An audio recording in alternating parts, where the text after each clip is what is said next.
দেখতে দেখতে অমর ২১শে বইমেলার একদম শেষ প্রান্তে আমরা। হাতে আছে আর মাত্র একদিন এবং এরপরই শেষ হচ্ছে এবারের আসর, অর্থাৎ ২০২৫-এর বইমেলার আসর। আর শেষ মানেই আসলে যারা প্রকাশক রয়েছেন, যারা লেখক রয়েছেন তাদের শুরু, অর্থাৎ আবার হাতে সময় পাচ্ছেন আগামী বছরের বইমেলার সকল প্রস্তুতি সম্পন্ন করবার জন্য। আমরা প্রতিদিন চেষ্টা করছি বইমেলার আদ্যপান্ত আপনাদের সামনে তুলে ধরবার জন্য। তার আগে আমরা আমাদের নিজেদের পরিচয়টি আপনাদের কাছে তুলে ধরতে চাই। আপনাদের সঙ্গে আছি আমি সুকন্যা আমির এবং আমি তানজিনা অন্ত। প্রাণীর বইমেলা শুরুর কিন্তু ফেব্রুয়ারি মাসের শুরু থেকেই কিন্তু বইমেলা আসবে এমন একটা সাজ রব শুরুই হয়ে যায়। তারপর আস্তে আস্তে একদিন দুই দিন করে করে আজ প্রায় শেষ দিকে, শেষের আগের দিন আজ, আর মাত্র একদিন পরে কিন্তু শেষ। সুকন্যা, কেমন লাগলো এই পুরো বইমেলা জুড়ে? তো আপনি ছিলেন, কেমন গেল এবারে বইমেলা? আমার কাছে বছর আসলে বইমেলা মানেই একটা নতুন প্ল্যাটফর্ম, যেখানে লেখক, পাঠক এবং প্রকাশকের সম্মিলনী বলা যায়। এবং আমরা প্রতিদিন চেষ্টা করছি আমাদের এই বাংলা লিংক বইমেলা প্রতিদিন অনুষ্ঠানে নতুন নতুন বিষয় তুলে ধরবার জন্য, এবং সেই সঙ্গে আমরা চেষ্টা করছি লেখক যারা আছেন, প্রকাশক যারা আছেন তাদের সঙ্গে কথা বলতে, এবং সেই সঙ্গে আমরা চেষ্টা করছি পাঠকদের যারা বই আসলে পছন্দ করেন এবং প্রকাশক এবং লেখকরা যাদেরকে প্রাণ মনে করেন এই বইমেলায়, তাদের সঙ্গে কথা বলছি, জানতে চাচ্ছি আসলে তাদের পছন্দ কি, লেখকরা আসলে তাদের প্রত্যাশিত যেই বইয়ের বিষয় যদি বলি সেটি আসলে পূরণ করতে পারছে কিনা। আমরা প্রতিদিন চেষ্টা করছি। সেই সুবাদে আজকে আমরা আমাদের বিষয় নির্ধারণ করেছি লিটল ম্যাগাজিন, এবং আমরা চেষ্টা করি অতিথিদের সঙ্গে কথা বলবার জন্য। সেই সুবাদে আপনি জানেন আমাদের সঙ্গে আজকে নতুন দুজন যুক্ত হয়েছেন। আমরা কথা বলবো লিটল ম্যাগাজিন নিয়ে শুরু, এবং লিটল ম্যাগাজিনের মাধ্যমে যে নিত্য নতুন লেখক তৈরি হচ্ছে বা নিত্য নতুন চিন্তা আমরা দেখতে পাচ্ছি সেই বিষয় নিয়ে। দর্শক, তার আগে ম্যাগাজিনের আদ্যপান্ত নিয়ে আজকে আমরা কথা বলবো আমাদের আজকের অতিথির সঙ্গে। আমাদের সঙ্গে দুজন অতিথি আজকে যুক্ত হয়েছেন। প্রথমে জানাতে চাই আমাদের ইফতেখার মাহমুদ, প্রকাশক, এবং ইফতেখার খালিদ, প্রকাশক এবং সম্পাদক, এবং আছেন শুভাশিস সিনহা, লেখক এবং নির্দেশক। শুরুতেই যদি জানতে চাই আপনার কাছে ইফতেখার খালিদ, লিটল ম্যাগাজিন তো শুরুটা প্রায় অনেক বছর আগে। লিটল ম্যাগাজিনের যেই মুভমেন্ট বলি সেই 47-এরও আগে, ব্রিটিশ ভারত মুক্ত হবার পর থেকেই এর যাত্রা শুরু। তারপরে এর বেগবান হয় আসলে 47-এর পর, তারপর আস্তে আস্তে 60 এবং 71-এর যে মুক্তিযুদ্ধ গেল, এর যে চিন্তা চেতনাকে ধারণ করে কিন্তু তরুণরা জেগে উঠেছে এই লিটল ম্যাগাজিন নিয়ে। এখন এই লিটল ম্যাগাজিন এতটা অবহেলিত কেন মনে হয় আপনার কাছে? বিশেষ করে একটু যুক্তই করতে চাই যে বইমেলায় দেখা যায় যে লিটল ম্যাগাজিন নিয়ে সকলেরই চিন্তা ভাবনা, শুধু এর সঙ্গে সংশ্লিষ্ট নয়, মেলা সংশ্লিষ্ট সকলেরই চিন্তা একটু দমে যায় কিনা একটু জানতে চাই আপনার কাছে। একটা তো হচ্ছে আমাদের সার্বিকভাবেই বই পড়ার অভ্যাসটা একটু কমে গেছে। মানে মোবাইল ফোনের যেই প্রভাব এবং ডিজিটাল মিডিয়ার যে প্রভাব, এবং স্কুলে শিশুদের যে বই পড়ার অভ্যাস তৈরি করার বিষয়গুলো, এগুলোতে আমাদের আরও জোর দেওয়া দরকার। আর লিটল ম্যাগাজিন তো আপনারা জানেনই, নতুন লেখকদের লেখার ব্যাপারে উৎসাহ দেয়, নতুন চিন্তা ভাবনা এবং একেবারে নতুন আবিষ্কার, বিজ্ঞানের আবিষ্কার অথবা যে কোনো দর্শনের বা ইতিহাস, অর্থনীতির যে কোনো বিষয়ে নতুন চিন্তাভাবনাকে তারা লিটল ম্যাগাজিন প্রথম নিয়ে আসে। আমাদেরও এবারের লিটল ম্যাগাজিনটা আমরা এটা প্রথম সংখ্যা, এবছরই প্রথম প্রকাশ করছি। তো সৃষ্টিকা লিটল ম্যাগাজিনটি আমরা সেই প্রয়াসই করেছি। অসংখ্য ধন্যবাদ। যেতে চাই শুভাশিস সিনহা আপনার সঙ্গে। প্রথমে আপনাকে অভিনন্দন, বাংলা একাডেমি সাহিত্য পুরস্কার 2024 আপনি অর্জন করেছেন। একটু জানতে চাই যে যেটি আপনার সঙ্গে অনুষ্ঠান শুরু হওয়ার আগেই আমরা বলছিলাম যে লিটল ম্যাগাজিনের যাত্রা এবং বইমেলায় দেখা যায় প্রতি বছরই লিটল ম্যাগাজিনটা একটু অবহেলিত বা উপেক্ষিত। একজন লেখক হিসেবে আসলে আপনার অভিমতটা প্রথমে একটু জেনে নিতে চাই। ধন্যবাদ। সেটা হচ্ছে লিটল ম্যাগাজিন আসলে মফস্বলে বা আমাদের দেশের যে প্রান্তিক যেগুলো অবস্থানে থেকে যারা সাহিত্য চর্চা করে প্রথমে সাহিত্যের জায়গাটাকে পাকাপোক্ত করতে চায়, সেখানে একটা বড় প্ল্যাটফর্ম হচ্ছে লিটল ম্যাগাজিন।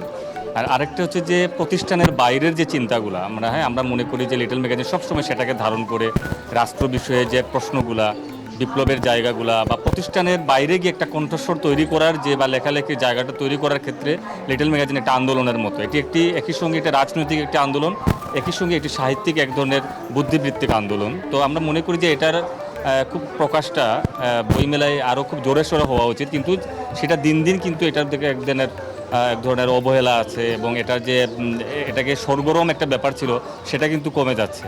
তো এটা আমরাও লক্ষ্য করি, কিন্তু সেটা হওয়া উচিত না। আমার মনে করি যে রাষ্ট্রীয়ভাবে বা বাংলা একাডেমি আরও কীভাবে আসলে লিটল ম্যাগাজিনের জায়গাটাকে পাকাপোক্ত করতে চায়, আরও বেশি স্ট্রংলি করতে চায়, সেটার দিকে মনোযোগ দেওয়া মনে হচ্ছে। মনোযোগ দেওয়া উচিত। ইফতেখার খালিদ, একটু আপনার কাছে একটু জানতে চাই, সেটি হচ্ছে নতুনদেরকে বলা হচ্ছে যে প্ল্যাটফর্ম তৈরি করে দেয়, এবং লিটল ম্যাগাজিন কিন্তু রাজনৈতিকভাবে কারোর মুখপত্র নয়, এবং কোনো প্রতিষ্ঠানকেও তারা আসলে সামনের দিকে ধাবিত করে না। তারা আসলে মফস্বলের যারা আসলে কাজ করে তাদেরকে তুলে নিয়ে আসার পেছনে কিন্তু বড় ভূমিকা পালন করে। সেই ক্ষেত্রে আসলে বর্তমানে কি সেই ধারাটি চল রয়েছে? আপনার কাছে কি মনে হয়? আপনি তো এর সঙ্গে জড়িত রয়েছেন।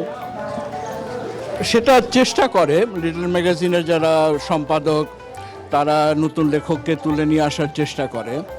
এখন সমস্যা হচ্ছে লিটল ম্যাগাজিন অনেকেই আছে 2-3টা সংখ্যা বের করে তারপরে আর প্রকাশ করতে পারে না, কারণ এটার পৃষ্ঠপোষকতার প্রয়োজন আছে। একটা লিটল ম্যাগাজিন বের করতে কাগজের যেমন দাম বেড়ে গেছে, এটার প্রিন্টিং কস্ট সব মিলিয়ে দেখা যাচ্ছে অনেকে নিজের উদ্যোগে প্রথমে বের করে, কিন্তু এরপরে এটা কন্টিনিউ করাটা খুব কঠিন। এবং অনেক লিটল ম্যাগাজিন আছে 2-3টা সংখ্যা বের হওয়ার পরে এটা বন্ধ হয়ে যায়, এবং হাতে গোনা নিয়মিতভাবে লিটল ম্যাগাজিনের প্রকাশনা খুবই কম। 5টি লিটল ম্যাগাজিন নিয়মিত প্রকাশ হয় কিনা আমার সন্দেহ আছে। আপনি কিন্তু জানেন যে লিটল ম্যাগাজিন প্রতি বছর আসলে বইমেলায় একটা অংশ জুড়েই থাকে, কিন্তু আসলে কতজন পাঠক লেখক জানেন আসলে লিটল ম্যাগাজিন এটা সম্পর্কে জানেন? আপনি এই নিয়ে সুভাষিস সিনহাকে কিছু জিজ্ঞেস করতে চান কি? আমি আসলে জানতে চাইছিলাম যে প্রতি বছরই যেমনটি বলছিলেন সুকন্যা, যে একটা অংশ কিন্তু থাকে বইমেলায় লিটল ম্যাগাজিনে, বাট এই লিটল ম্যাগাজিন সম্পর্কে কত শতাংশ মানুষ অ্যাকচুয়ালি জানে এবং এতখানি অবহেলিত হয়ে আছে, এটাকে সামনের দিকে নিয়ে আসার জন্য আসলে আপনার কি মনে হয় কি করা যেতে পারে? এর সঙ্গে একটু যুক্ত করে ফেলতে চাই যে পাঠকরা আসলে কতটুকু সম্পৃক্ত, সবাই কি আসলে এখন পর্যন্ত লিটল ম্যাগাজিন সম্পর্কে জানেন? এখন তো আসলে উনি একটু আগে বললেন, ইফতেখার খালিদ ভাই, উনিও বললেন যে এখন তো পড়াশোনার জায়গাটা আসলেই কমে গেছে। এখন বিভিন্ন ডিভাইসগুলো আসার পরে এমনিতে সাহিত্যের পাঠক খুবই কম। বইমেলায় দেখবেন যে যারা যতটা ঘোরাফেরা করছে তার চেয়ে বই বিক্রি কিন্তু সেই অনুপাতে কিন্তু সমানুপাতিক না ব্যাপারটা। তো সেই জায়গায় মনে হয় যে অনেকেই জানে না, অনেকেই বোঝে না। আর একটা হচ্ছে যে লিটল ম্যাগাজিনের এই আন্দোলন তো আসলে একটা এই যে লিটল ম্যাগাজিনের যে বিষয়টা, এটা তো একটা বাজার ব্যবস্থার সাথে বর্তমান যে পুঁজিবাদী যে এক ধরনের বিকাশ, এটার সাথে সাথে এটারও জায়গাটা কমে আসে। মানে এটা শুধু একপাক্ষিক চিন্তা করলে হবে না যে আমরা লিটল ম্যাগাজিন আন্দোলনকে কীভাবে বেগবান করব, কারণ আপনি তো প্রত্যেকটা জায়গায় তো আসলে একটা পুঁজির একটা দাসত্ব চলছে। তো সেই জায়গায় লিটল ম্যাগাজিনকে আলাদা করে সাহিত্যের একটা বিশুদ্ধ জায়গায়, প্রতিষ্ঠান বিরোধী একটা কণ্ঠস্বরের জায়গা, মানুষের স্বাধীন চিন্তার একটা বিকাশের জায়গা হিসেবে যদি আমরা চিন্তা করি, তাহলে সেখানে আসলে সাংগঠনিকভাবে এটাকে শক্তিশালী করতে হবে। কোনো ব্যক্তির একারভাবে তো এককভাবে পারবে না। মানুষকে সম্পৃক্ত করতে হলে এটাকে যেভাবে হোক এটাকে মানে মোটিভেট করতে হবে, প্রতিষ্ঠানগুলোকে এগিয়ে আসতে হবে, রাষ্ট্রকে একটা বড় জায়গা রাখতে হবে। ভর্তুকি দিয়ে হলেও বাংলা একাডেমি বা সাহিত্যের সাথে মানে সম্পর্কিত যে প্রতিষ্ঠানগুলো, তাদেরকে একটা প্যাট্রোনাইজ করার জন্য এগিয়ে আসতে হবে। না হলে মানুষের সম্পৃক্তি আসলে আসবে না, কারণ এখন সময়টাই হচ্ছে বই সাহিত্য থেকে বিমুখতার একটা সময়। তো সেখান থেকে আপনি এটা যদি টার্ন ব্যাক করাতে চান, তাহলে সেটার জন্য রাষ্ট্রকে একটা বড় জায়গা নিতে হবে। একটু এই কথার সঙ্গে একটু সম্পৃক্ত করতে চাই খালিদ ভাই, সেটি হচ্ছে বলা হয় যে মফস্বলের অনেক প্রতিভাবান লেখক কিন্তু এই লিটল ম্যাগাজিন দিয়েই উঠে আসে, কিন্তু রাজধানী ভিত্তিক যেই পত্রপত্রিকা অর্থাৎ প্রথম সারির পত্রপত্রিকা রয়েছে, সেখানে আসলে তাদের সেই সুবাদে জায়গাটি হয় না। সেই জায়গাটিও কিন্তু করে দেওয়ার একটা মাধ্যম হতে পারে লিটল ম্যাগাজিন। তাহলে এই যে এত বছরের যাত্রার সঙ্গে জড়িত যে সাহিত্যিক পাতা বলে থাকি, সেটির আসলে ভবিষ্যতের লক্ষ্যটা আসলে কি দাঁড়াচ্ছে তাহলে? এটা তো একটা ধরেন ক্রমাগত একটা অনুশীলনের বিষয়। কিছু কিছু লিটল ম্যাগাজিন অনেক বছর ধরে প্রকাশ হচ্ছে, তারা এই প্রচেষ্টাটা এখনো জিয়ে রাখছেন। আবার অনেক লিটল ম্যাগাজিন নতুন আসছে, তাদেরও একটা নিজস্ব চিন্তা ভাবনা থাকে, তারাও সেই অনুশীলনটা করে যাওয়ার চেষ্টা করে। এটা মানে ভাঙবে গড়বে এরকম একটা ব্যাপার। নতুনরা আসবে, পুরনরা হয়তো চলে যাবে। লিটল ম্যাগাজিন কিন্তু আবার খুব গোষ্ঠীবদ্ধ বিষয় না, এটা একক এবং কিছু মুষ্টিমেয় একই ধরনের মন মানসিকতার মানুষরা জড়ো হয়ে তাদের চিন্তা ভাবনার একটা অনুশীলন করেন। তো এবং এটা তারা এস্টাবলিশমেন্টের সাধারণত ওনারা বিরোধী হন, নতুন চিন্তা ভাবনা যেখানে প্রকাশ পাবে। সুতরাং প্রথার বা নীতি বা নিয়মের মতো করে ওনারা চলবেন না, নিয়মকে ভেঙেই ওনারা এগুতে চাইবেন। অসংখ্য ধন্যবাদ ইফতেখার খালিদ আমাদের সঙ্গে যুক্ত হওয়ার জন্য, এবং সেই সঙ্গে সুভাষিস সিনহা আপনাকেও অসংখ্য ধন্যবাদ। দর্শক, কথা বলছিলাম দুজন অতিথির সঙ্গে এবং আমাদের আজকের বিষয় ছিল লিটল ম্যাগাজিন। এই মুহূর্তে নিচ্ছি ছোট্ট একটি বিরতি, কোথাও যাবেন না, আমাদের সঙ্গে থাকবেন।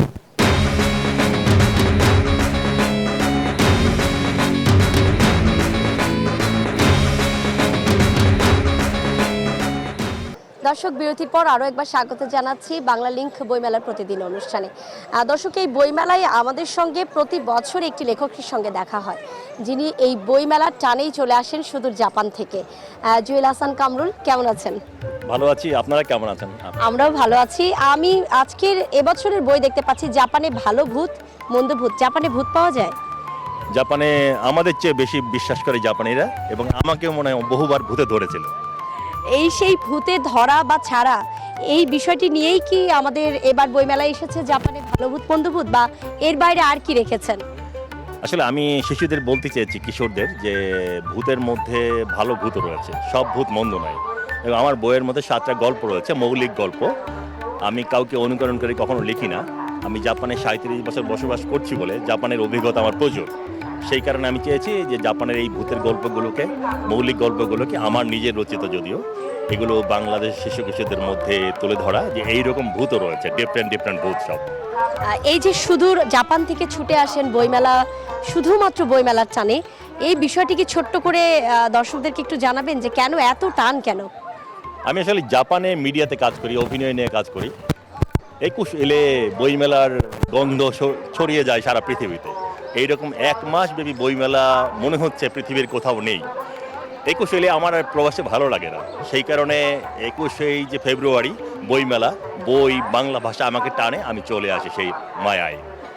দর্শক, বাংলা ভাষার এতটাই আধিপত্য এবং এতটাই টান, সেই টানে আসলে সুদূর প্রবাসী যে লেখকরা রয়েছেন তারা কিন্তু চলে আসেন, এবং বাংলাদেশি লেখকরা যারা আছেন তারাও আসলে কম যায় না। ছোট্ট করে আরেকজন লেখকের সঙ্গে কথা বলতে চাই। নেওয়াজ প্রামাণিক সার্টিফিকেট নিয়ে লিখেছেন এই অমর 21 গ্রন্থমেলায়। সার্টিফিকেট কেন এই বিষয়টি বেছে নিন? সার্টিফিকেট উপন্যাসটা লেখার মূল কারণ হচ্ছে আমার শৈশব কৈশোর কাটে হচ্ছে আমার বাবা যেখানে জব করতো, জেন কম্পোজিস্ট, সেখানে আমার শৈশব কৈশোর কাটে। তো সেখানে প্রায় দেখতাম যাদের হচ্ছে আপনার হচ্ছে যাদের বয়স হয় নাই, তারা হচ্ছে অন্যের সার্টিফিকেট নিয়ে কর্মজগতে আপনার প্রবেশ করতো। তাছাড়া হচ্ছে আপনার এমনকি যে কেউ মেট্রিক পরীক্ষা দেওয়ার সুযোগ হয় নাই, তারা অন্যের ইন্টার সার্টিফিকেট নিয়ে অন্য কোথাও চাকরি করতো। তো আর কি এই বিষয়টা নিয়ে আমার বিষয়টি কি টানে আপনাকে? সার্টিফিকেট, দর্শক, সার্টিফিকেট পাবেন নেওয়াজ প্রামাণিকের এই অমর 21 গ্রন্থমেলায়। এই বইটি নিয়ে আমরা কথা বলবো আরও লেখকের সঙ্গে, চেষ্টা করবো পাঠকদের সঙ্গেও কথা বলতে। তবে তার আগে একটু চলে যেতে চাই, অপর প্রান্তে রয়েছেন অন্ত, এবং তিনি কি দেখছেন এবারের বইমেলায় একটু তার কাছ থেকে জানতে চাই। অন্ত, নিশ্চয়ই রয়েছেন আমাদের সঙ্গে। ধন্যবাদ সুকন্যা। আসলে মেঘে মেঘে কিন্তু বেলা হয়েছে অনেক, বেলা শেষে লেখক পাঠকে কিন্তু মুখর হয়ে উঠেছে বইমেলা। আমাদের সঙ্গে আছেন একজন লেখক না সাকিব সুলেরি, আমি কথা বলতে চাই তার সঙ্গে। এবারে আপনার কি কি বই বেরোলো? অনেক ধন্যবাদ। আপনাদের চ্যানেল আমার অত্যন্ত খুব প্রিয় আর কি। আমার এবার বেরিয়েছে লাল জুলাই, তারপরে দেখিনি 52, দেখেছি 24, আর তারকার ধূসর যাত্রা। তো আমি এখানে এই মুহূর্তে বলতে চাই যে আমার লেখালেখির পাশাপাশি আমার সঙ্গীত টেলিভিশনের অনুষ্ঠান উপস্থাপনা এটা আমার একটা প্রিয় বিষয়। আর আমি এই লাল জুলাইতে যে দেখিয়েছি ডোমার নীলফামারী থেকে একটা তরুণ ছেলে ঢাকায় আসে, সে ঢাকা ইউনিভার্সিটিতে পড়ে, তার পাশাপাশি সে গণসঙ্গীত বা গণমানুষের গান করে। তার একটা মঞ্চ রয়েছে গরিবের মঞ্চ নাম, যেখানে হচ্ছে রিক্সাওয়ালা, কুলি, মজুর, শ্রমিক শিল্পকলার সামনে তাদের একটা মঞ্চ রয়েছে, সেখানে নিশ্চয়ই দর্শক আপনার এই বই পড়বে এবং বই পড়ে আপনি ইতিহাস ভিত্তিক বই লিখেছেন দেখলাম, 52 নিয়েও লিখেছেন। নিশ্চয়ই আপনার জন্য অবশ্যই আমাদের শুভকামনা থাকবে। আমি একটু দেখতে চাই, আমাদের এখানে অনেক পাঠকের সমাগম ঘটেছে, আমি একজন পাঠককে যুক্ত করতে চাই। আপনার নাম? আমার নাম মুক্তি। কি বই দেখলেন আর এ পর্যন্ত কি কি বই কিনলেন?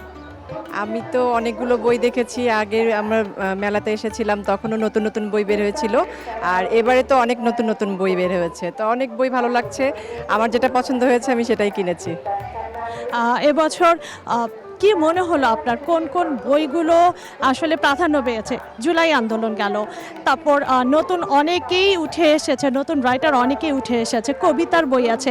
আপনার কোনটা ভালো লাগে, এমন ইতিহাস ভিত্তিক বই নাকি কবিতা বা গল্প?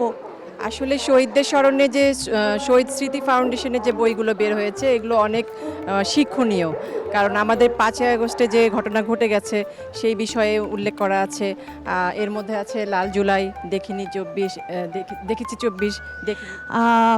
আপনাকে অনেক ধন্যবাদ আমাদের সঙ্গে যুক্ত হওয়ার জন্য। এ পর্যায়ে শেষ করতে হচ্ছে আমাদের আজকের বইমেলার প্রতিদিনের বইমেলা।